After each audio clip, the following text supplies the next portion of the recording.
For those who don't know me, I'm Jacque. I have an amazing person with me. Being that it's Endometriosis month, would want to create awareness about it. Welcome back to her channel. My name is Jacque, Nyawira. Period pain are not normal. It's not normal to go through so much pain every week, 1 week in a month. It's not normal.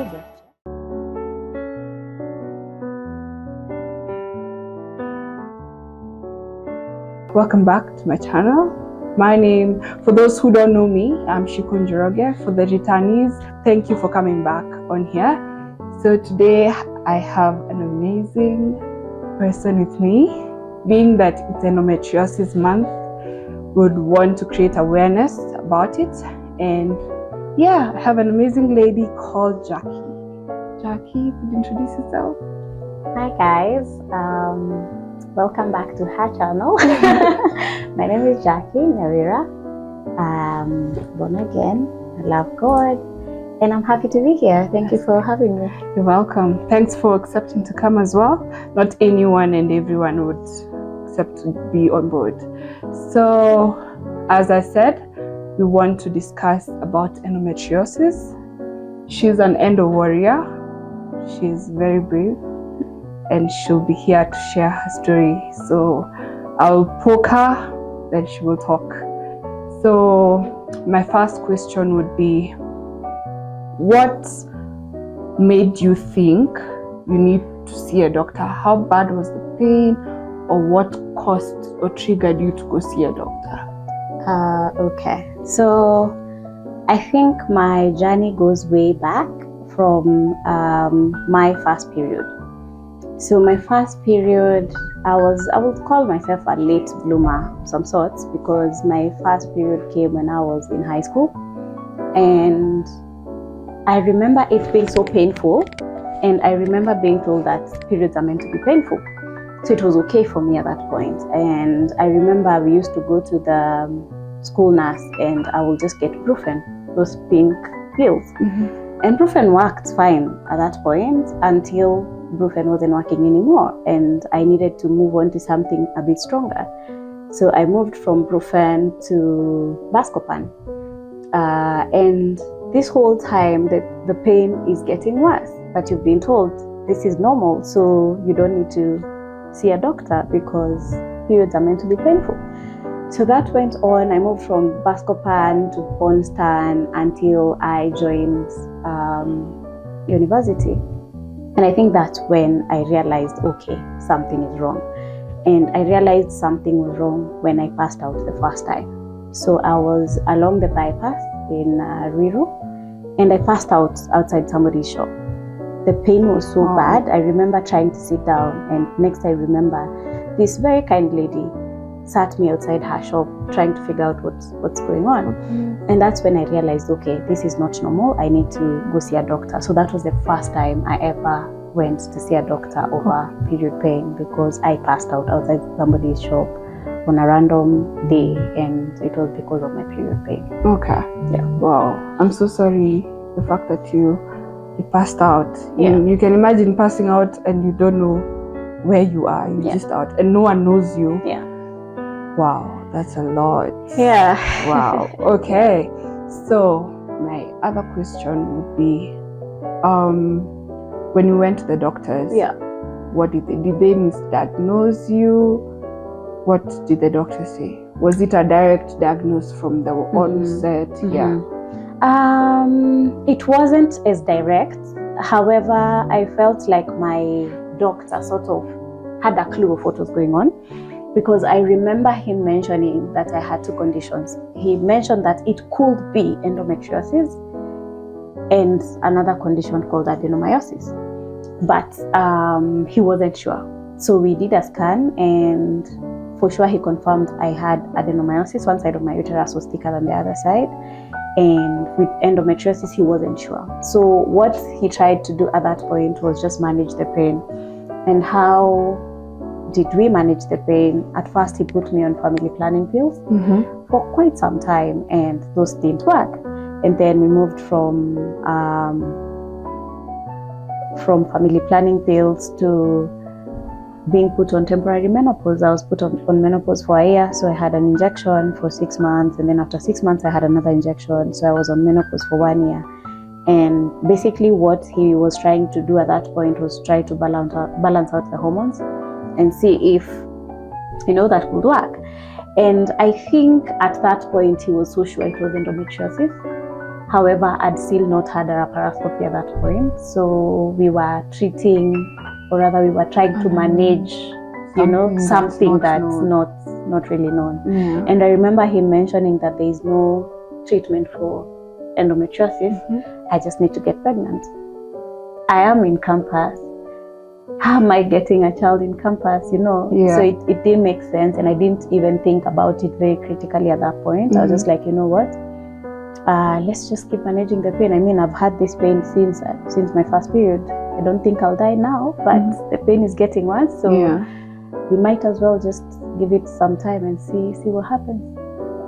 So it was basically just managing the pain. But really I didn't know what was going on. And then I'd never actually met somebody else who was going through the same thing. So for me, anybody that I will tell I have this very extreme pain, everybody will think that I'm passive. Like, you're just being petty. You're being fussy. Why are you so extra? It's just period pain. Everybody gets period pain, you know. But at this point, I knew I was not okay. I knew I was not okay, and especially because I would bleed for so many days. I would go for 7+ days. Like I could bleed for up to 2 weeks. And it's, when I say bleeding, I mean I have a pad on and I have a tampon on, and I would see a mess. You know? So it was really difficult. Still is, but now with the information out there and now with more knowledge of what endometriosis is, I feel like I am better managing as opposed to then. I remember my periods used to come and I have to be out for like a week. You can't leave your house. You're in shower every single time, you know, to suit your back. You're trying to run cold water on your body because you feel like your body is overheating. It's crazy, you know. If I could ask you, what are the challenges you've had caused by endometriosis? What has endometriosis made you go through that you feel like it's unfair? I know that's a personal question, but I'm really interested. Has cut deep because I've been through the most. Endo has really affected so many aspects of my life. Endo has affected my relationship life. Endo has affected my work life. Endo has affected my social life. Endo has affected my personal life, mentally, emotionally, financially. So with relationships, when you're with your partner and they don't really understand what's going on, they also think you're fussy or you're being too much or you're too needy or what condition is this? You know, it's this is your person. You know, you want for your person to be there for you. So when they're not there for you, it's really frustrating, and that really brings a rift in your relationship. I have been left by people because of endometriosis, because I cannot do this every month. It's too much, you know. I have been left because somebody had that the doctor said that I needed to get a child, and they were probably not ready. And for me, I was also not ready, you know, but they feel like you're going to trap them, you know. But good riddance, because I feel like everybody who left was not meant to be in my life, you know. So I honestly don't feel bad that those people that left. Socially, you know, when you're having conversations and it's always about you, you know, how you feeling, your friends get tired of checking up on you because they're also going through something and you're probably not there for them enough. You get to lose your friendships, and also you're feeling like your friends are not there for you. So what I've come to learn is to accept that, you know what, endometriosis is here, I have it, and I cannot do much about it.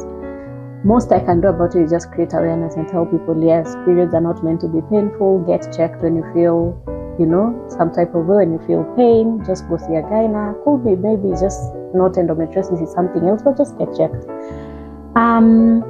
Work, I have lost jobs. My last job, I really had a very, very good job. Very, very good job. I was heading marketing for an international company in Kenya, and I had my surgery in January, and my healing process took longer than expected, so I had to quit my job. And that was like my dream job, and I had to quit because of this condition.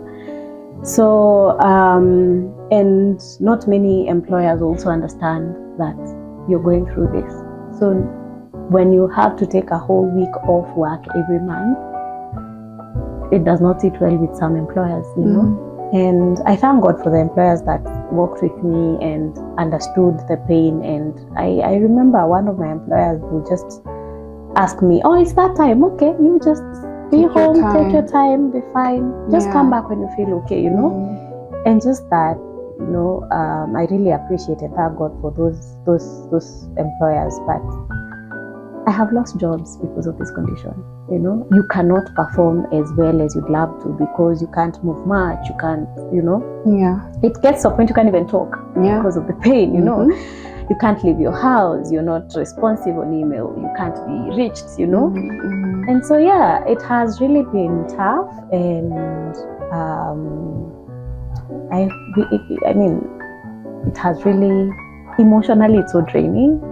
Because you also don't understand it. Just like, God, why do I have to go through this every month? Am I paying for, you know, something that I don't know I did? In my family, nobody else is going through this. Why me, you know? Financially, it's so draining. You have to be at the hospital every other day. You have to go for all these procedures, you know? So it takes a toll on you. It gets you to a point where you want to give up. You're just like, you know what? The number of times I've asked for my gynas to just remove my uterus, countless times, you know, just walking and you're like, you know what, I cannot do this, just remove it, I do not want it, it's fine, I will adopt a baby, I will, you know. But you see, you've not really thought about it. You're just being irrational because of the heat of the moment. You're in so much pain, you just don't want to do it anymore. So yeah, it has affected quite many areas of my life. You would say your whole life. For sure. It's literally changed how you do your things. For sure. Wow. And you need to plan your life around it. You know, like it's not that I'm like, oh no, I can't meet you that week. That week, I will even tell you something will be going on, but you know for sure it's because I know I cannot leave my house. Because either of the pain, the flow is too heavy, you know. So it has really affected my life, if I'm being very honest. Now, okay, you mentioned you wanted to remove your uterus. And you mentioned the men you were or who were in your life were not able to be with you because of this condition, of course. Because I mean, no one wants to be with someone who's unwell.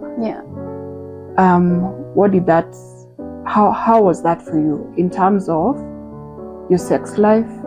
How was it? Like, what is endometriosis for you? Endometriosis is uncomfortable sex. It can be painful. It is the feeling of you do not want to do anything that could potentially make you feel pain. So you'd rather not do it, you know. And of course, what that does for your relationship, and especially if you're sexually active in a relationship, is there's this question of either you've changed, or is it that you do not want to be with me? And that's not the case. It's just that it's just not comfortable. That's just it. It's not comfortable, and I don't want to do it. And so nobody wants to be with you. That's the sad bit. That's the sad bit of it. So you just make peace and be like, you know what? You're not meant to be with me then. So you make peace with being by yourself. And they see being by yourself is also, when you're going through it, you need somebody there with you. Because it's really difficult. There are things you can't do by yourself. Yeah. So yeah, that's. You mentioned you're born again. I am. Do you feel, me, that's how I look at it from my angle, yeah? God gives you what you cannot handle. Gives you what you can handle, not what you cannot handle. And reason, probably maybe another reason as to why the men have been in and out from your life. It's because probably they were not the men who were supposed to be in your life. For sure. So it's tough for you to even understand that, because I mean, when it's happening, you start blaming yourself. You start blaming, you start saying, why me? Why do I have endo? God, why me? You know. But at the end of the day, it has happened for a reason. Like, look at you now. It's made you a better person, I would say. You're not employed by, no one has employed you. You're doing your own thing at your own time. And you're a beautiful lady who deserves the best. No one should tell you otherwise. Wow. I would say that you're right on, God does not give you a battle that you cannot overcome. And if I will be very honest, human nature, you will question God. You will want to ask God questions. You will want to be like, okay, God, what did I do to deserve this? As I mentioned, I got to a point where I would get on a call with my mom and I'm just crying and I'm just telling her, I don't understand what I've done wrong. Like, why is God allowing for all these things to happen to me? Why does it have to be this painful? And I feel like for me, endometriosis has been a redirection, because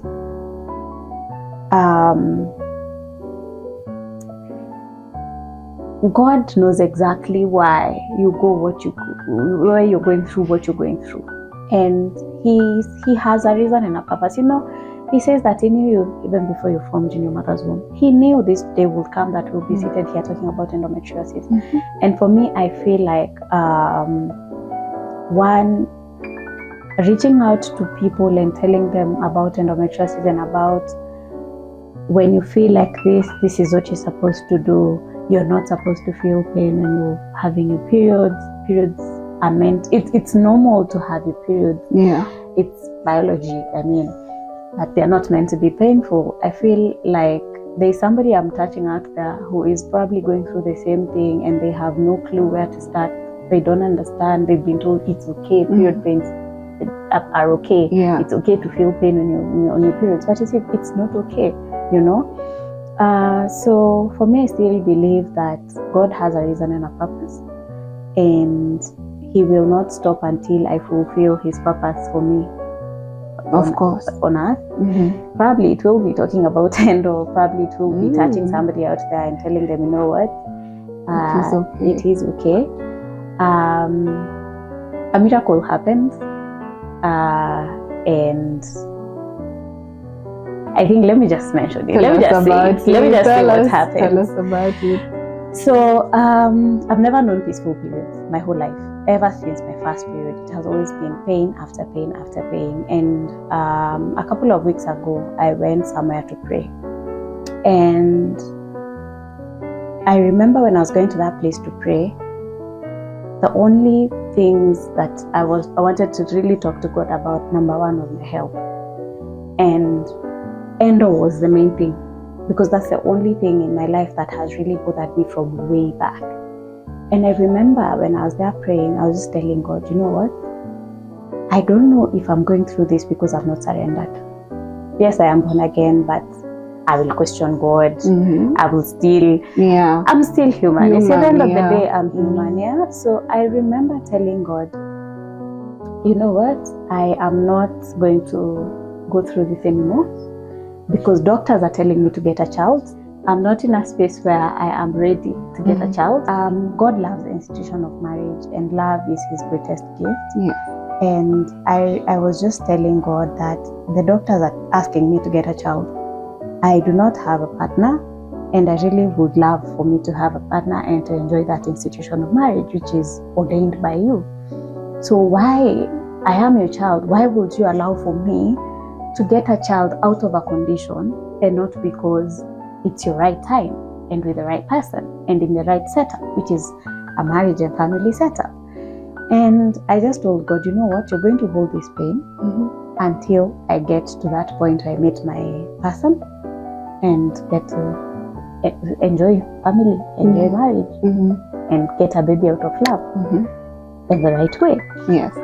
And I prayed with so much conviction in my heart, and I just told God, you know what, may I have faith. You see that woman that touched God's cloak, the woman that was bleeding, and the bleeding stopped. And he even turned and said, somebody has touched me. That's the kind of faith I had. And I told God, you know what, I am leaving this place and I am leaving with an answer in my heart that I'm not going to suffer again. I have suffered for so many years and I am not going to suffer again. And I can tell you, as we speak, I'm on my period, and the most I have taken was one maramoja, and the maramoja I took like at night, and that was it. Like I was anticipating pain. Like I've actually just been like, okay, let me see, is it coming? Acha nione kazi takuja painkiller just nakunywa tu maramoja. And I've never taken maramoja, by the way. I've never taken maramoja. It's always those betamine, tramadol, Ponstan. You know, those heavy drugs. I actually also, even with taking all those, I still need to go to a hospital for a drip. That works faster for me. And I remember calling my mom, and I was just crying, telling her, you know what, all God wanted for me to do was surrender. And even this endometriosis, yes, I have it, but imagine it's not defeating me because I am not in pain and I'm not going to be in pain. So back to your question, does God give you a battle that you can't fight? No, He doesn't. And I've come to learn that He makes it easier. He makes it easier. You just need to surrender. You just have to give your life to Him. Just surrender. Let go and let go. That let go slogan is very heavy. I have a question. Have you ever OD'd? OD is overdose. Have you ever overdosed on any drug? Have you ever been hooked to any drug because of this particular ailment, endometriosis? Yes, I have. Yes, I have. Betapin was my pill. How was the withdrawal? I would say for me it wasn't really bad. And the reason as to why I'm asking you is because I'm there. And I would love to hear how to go about it. I'm so sorry. I'm so sorry. Genuinely so sorry. For me, Betapin was my go-to drug. And the Betapin gives you this sleep. Yes. It has an opioid. I thank God because I got to a point where I realized sometimes the pain is in your head. Sometimes you anticipate pain so much that even when you've already taken the drug, you're still feeling pain. The traumatizing pain. So it got to a point I was even saying, okay, let me not take the drug and see whether I'm actually in pain. Because you get so used to the pain that even when you're not in pain, you think you're in pain. You know? And anything is a trigger. You know, it's like, I think I'm in pain. Let me take a drug. Let me take it. That's when I realized, okay, maybe I'm doing too much of this drug. Maybe. Because I've already taken everything else. Let me chill out a bit and see for sure. The pain is as bad as I'm feeling, you know, or as I'm anticipating, So I think that waiting to see is what saved me. Like, I was just like, okay, before I take it, let me acha nione kama itakuwa as bad as I think it is. And I was like, wait, it's not as bad. Like, I've already taken meds. So I realized this drug has made me so dependent on it that even when it's not so bad, because I've already taken other drugs, I'm not leaning towards it now. Yeah. So I think for me, what I will tell you is maybe what you could try is you've already taken some drugs for the pain, your normal drugs. Ask yourself, is it this bad or is my head playing games with me? Because sometimes your head plays games with Imagine you. You feel it's pain. my head that's playing games with Yeah, you feel a pain that's not there. But the problem is withdrawals. Yeah. As in, if there's something I'm always scared of, withdrawing from a drug, because you don't take it, you start sweating, palpitations, you get depressed. It's messy. Yeah. But I mean, I have people like you in my life, so withdrawing, I have no option other than withdrawing from the drug and trying something else that is not addictive. We'll try and see how best to go around it from like a doctor's perspective. Like, is there activities you can engage in when that happens for you to be able to get distracted and not want to be that's why I think I was also telling you I just need to probably join a gym and just do something, because you know when your mental health is very like, if you're active doing something, your mind is not just seated waiting or waiting for that drug and when you go high, because it's also about the highness. There's a high that you get, and I will not say the drug that I'm hooked to because it's medical, but I'm here saying it and I'm boldly saying it, and I will not lie. Yes, I'm addicted to a drug, but I don't let it define whom I am. And the moment I decided to start what I'm doing now, I said this is going to be my therapy and this is what will help me withdraw.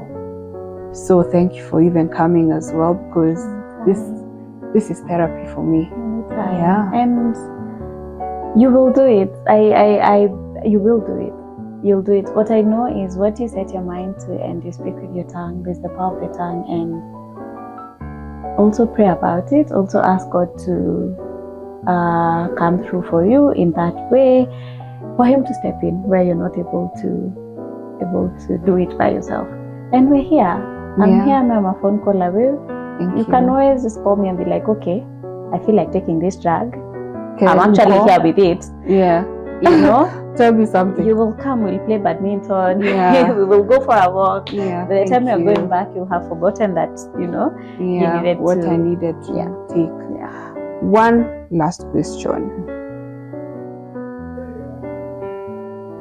What I should have asked in the beginning.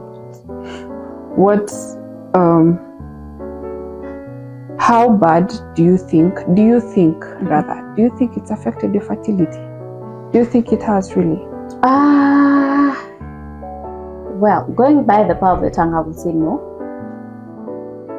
Important I will not sit here and say that yes, it has taken a toll on my fertility.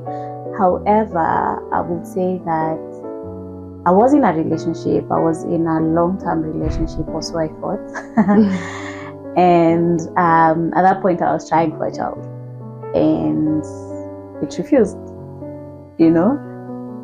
So I like to look at it as God's way of getting me out of a situation that could have gotten worse, because I ended up breaking up with the person and, all that. So I feel like maybe it didn't happen because God didn't want me in that situation, as opposed to saying that I have a fertility issue. That's how I choose to look at it.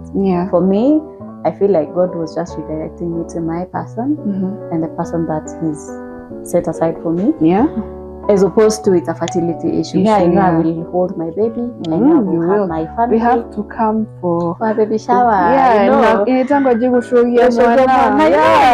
Come and do all these things. So for me, I choose to not say with my mouth that it has affected my fertility, because I will not give it that power. However, I have decided, you know what? Anything that you give so much power actually becomes, and it takes that power. So the moment and it's all aspects. It could be endo, it could be depression, it could be... The moment you speak power into this thing, it blows up to be, you know, something so big, and for sure it takes up that space in you. So I usually like to believe I am what I listen to, I am what I say with my mouth, I am what I think, I am what I expose myself to. So I choose to become and be positive. Everything above endometriosis. That's good. How long have you had endometriosis? Oh, it's been a long time. I would say since 2013.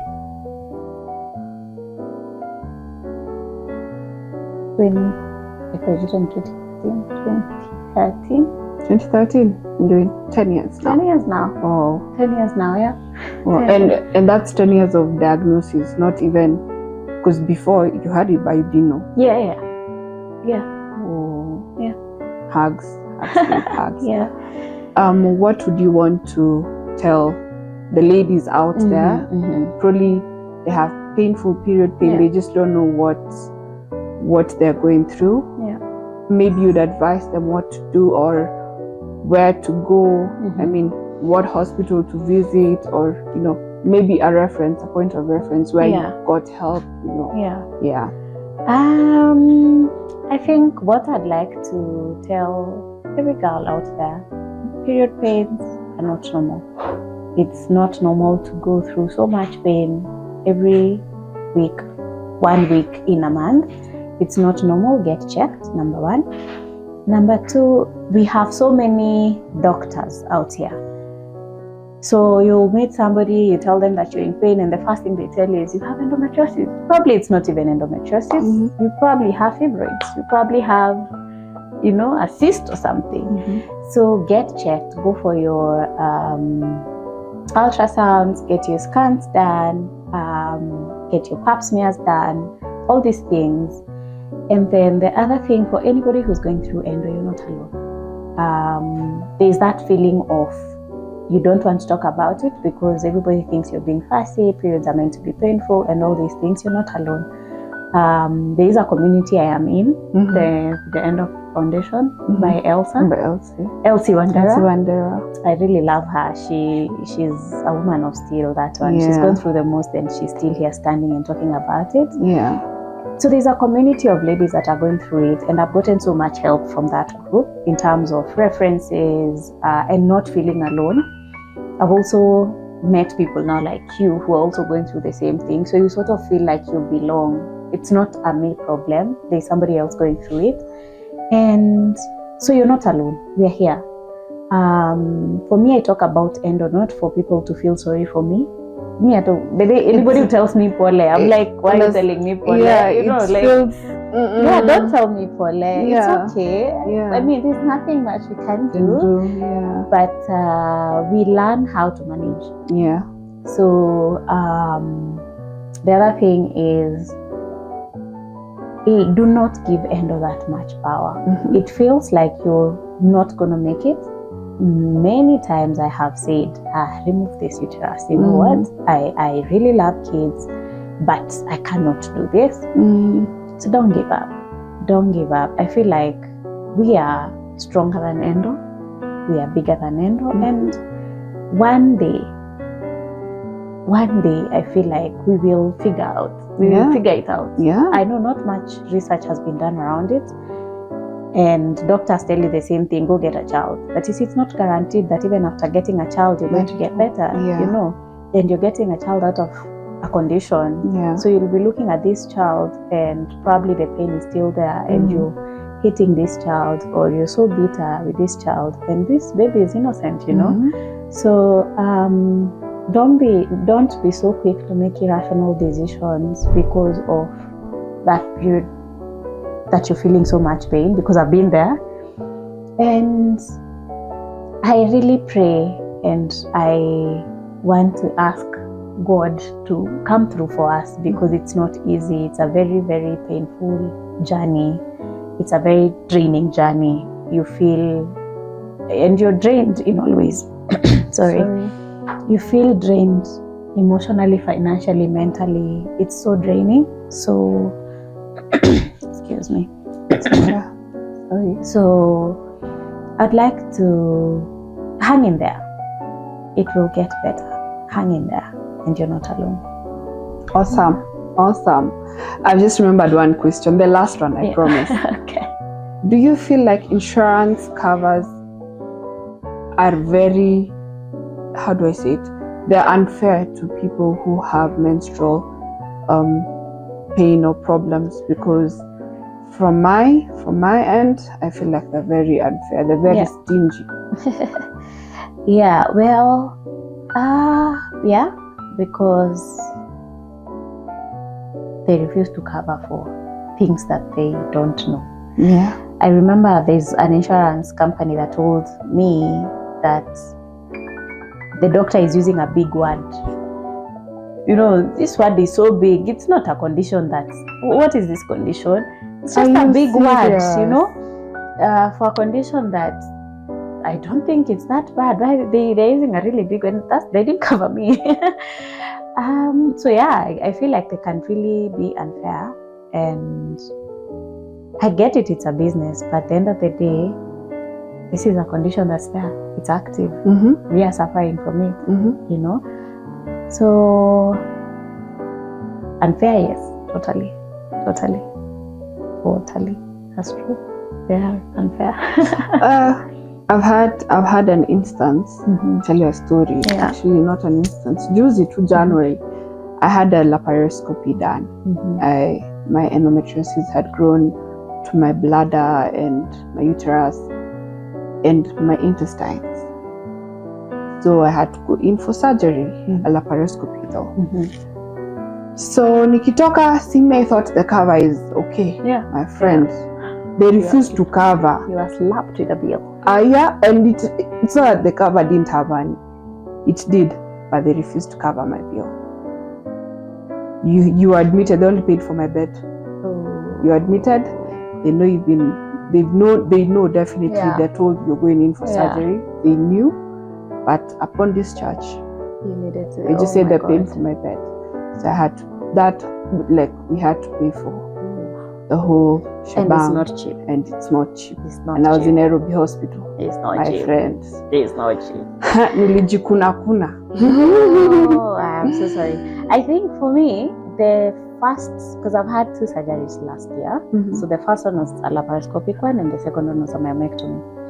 For the laparoscopy, my insurance actually covered, but it was after almost a whole month of back and forth and trying to explain what's going on and trying to explain this condition. And not telling them that you had it before, because you had it before, you're supposed to have told them you have a chronic illness. Yeah. So it was really fair, but you just don't feel like you want to cover. You need to convince us why we're covering it. Why did I take that insurance to do that? They did. They actually covered, because I remember, I think my doctor is the only one who was shady and charged me more than what insurance had approved, but it was approved. It was approved for sure. But myomectomy, that one I had to pay from my pocket. You mentioned something, and I remember a conversation we were having. I have to pop it here. Yeah. Do you feel like it was unfair for someone to post you on social media without your consent? Man, I was so mad. Imagine you see your openings on social media. I saw my uterus on social media, and I was mad. You were good you didn't sue that doctor, because me, I would have made good money from them. I was just thinking, there's no way to actually tell that that's fake. I know, because I know this is me who went in that. But you had the video, right? So I had she gave you the video. You could definitely. Yeah. So I was very. I was just from theater. Now you're going to think about you didn't have the strength. I was in your life at that point. My friend, think about you're going to get would better. be rich. So for me, I was thinking about how I'm going to get better. I think I just DM'd her and told her that I don't appreciate that she has posted my body out there. She was kind enough to pull down the post, but that's not right. So by day, if you're out there and you're a doctor or you're a gyna or you're whatever you do, if you do not have consent from your patient to post their images or their bodies out there, please do not do that. It's unprofessional, it's unethical. Just don't do it. Don't do it. It's not right at all. Yeah, it's not. I can put, if I put myself in her shoes, me, I'd be rich right now. I know, right? I'm sure you're lucky I was not in your life, because me nah, I may pull down otherwise.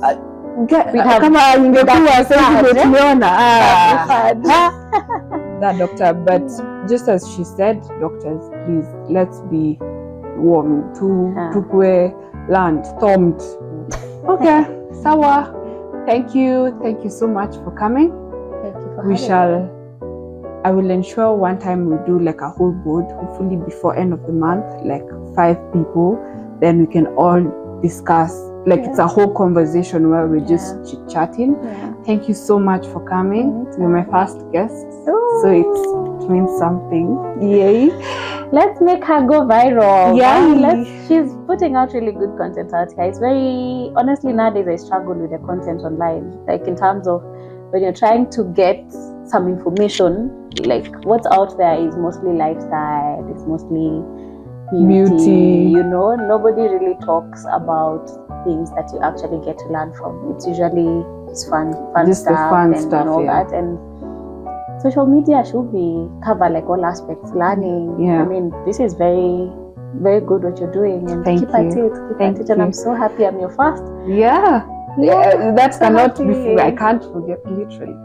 So even happy. As we celebrate the time I will launch, definitely. And this is also my first time to actually talk about endometriosis on camera, and my first podcast also. And she accepted. Yay. All right, thank you so much, my dear.